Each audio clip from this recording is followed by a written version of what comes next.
जानिए महाभारत की कहानी की तस्वीर पलटने वाले श्राप और उनके पीछे छिपी कहानियाँ। महाभारत और रामायण ये दोनों ही हिंदू धर्म के महानतम ग्रंथों में शुमार हैं। जहाँ एक और रामायण की कथा एक आदर्श और मर्यादा अनुरूप जीवन व्यतीत करने के लिए प्रेरित करती है, वहीं महाभारत की अपेक्षा अपेक्षाकृत अधिक व्यावहारिक है। मनुष्य कर्म और उसके संबंधों की गंभीरता, मानव के भीतर पनपने वाली लोभ और मोह की भावना को दर्शाने वाली है। महाभारत ग्रंथ में अनेक पात्र और अनेक कहानियाँ मौजूद हैं। ये कहानियाँ कहीं ना कहीं आज भी मनुष्य जीवन और उसके मस्तिष्क में चलने वाले विचारों मेल खाती हैं। यह मान भी ले कि हम महाभारत की सभी कथाओं, घटनाओं और पात्रों से परिचित नहीं हो सकते, लेकिन फिर भी कुछ ऐसी कहानियाँ या पात्र हैं जो निश्चित तौर पर काफ़ी चर्चित कहे जा सकते हैं। श्राप और वरदान। तथ्यों और साक्ष्यों के आधार यह बात कही जा सकती है, हमारे पौराणिक इतिहास में श्राप और वरदान का महत्व काफ़ी अधिक रहा है। हालातों को बदलने में इनका बहुत बड़ा योगदान रहा है।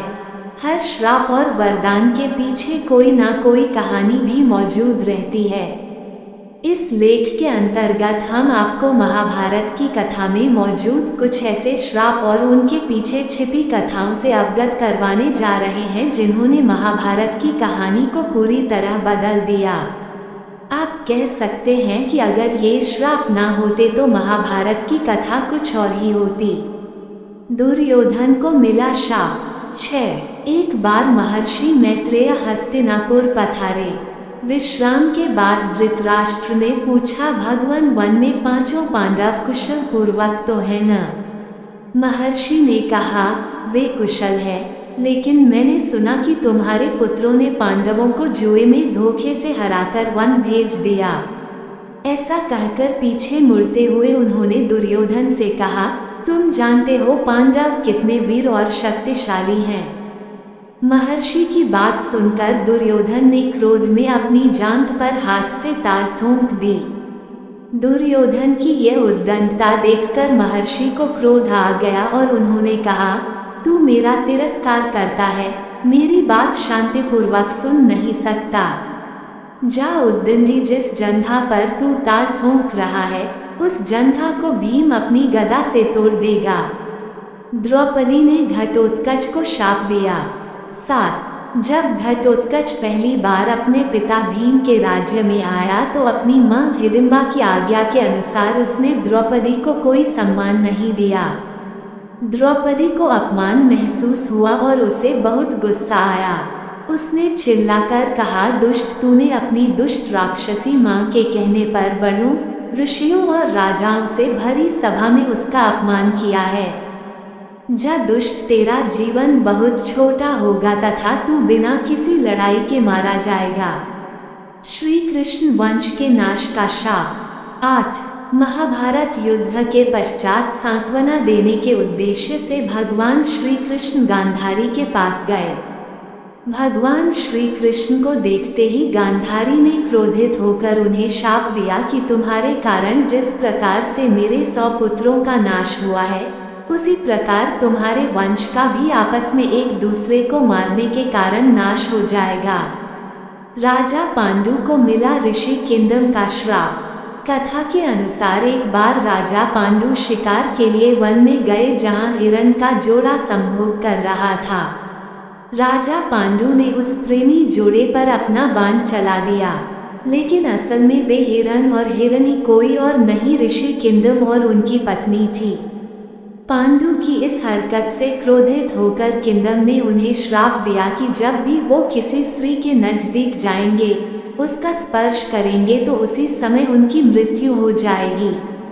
राजा पांडु एक बार अपनी पत्नी मादरी के साथ संभोग कर रहे थे। इसी श्राप के चलते उनकी मृत्यु हो गई।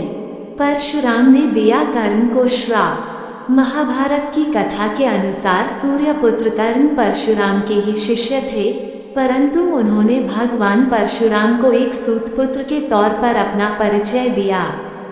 जब परशुराम जी को कर्ण की वास्तविकता ज्ञात हुई, अब उन्होंने कर्ण को ये श्राप दिया कि जब उन्हें अपनी विद्या की सबसे अधिक आवश्यकता होगी, उसी समय वह विद्या को भूल जाएंगे।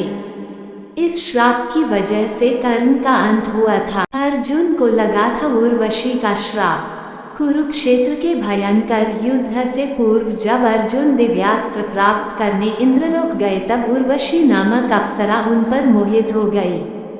परंतु अर्जुन ने उर्वशी में कोई आकर्षण न दिखाकर उन्हें माता के समान कह दिया।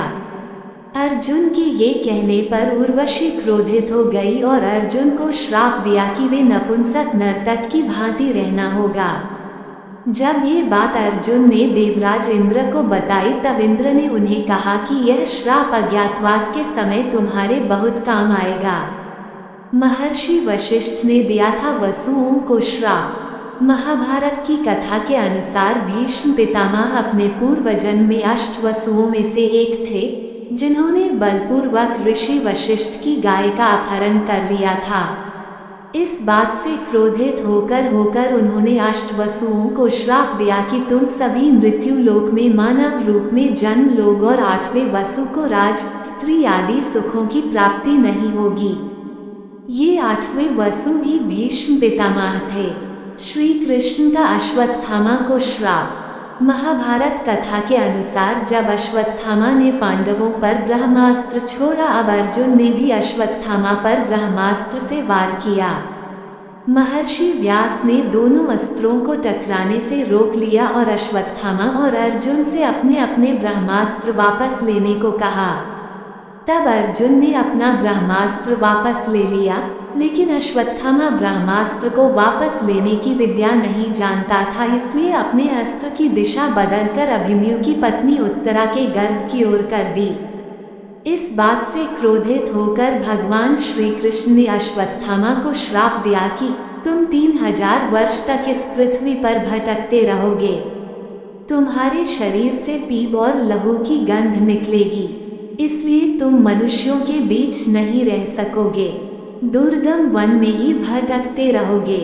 मांडव्य ऋषि ने दिया था यमराज को श्राप। महाभारत के अनुसार मांडव्य नाम के एक ऋषि थे।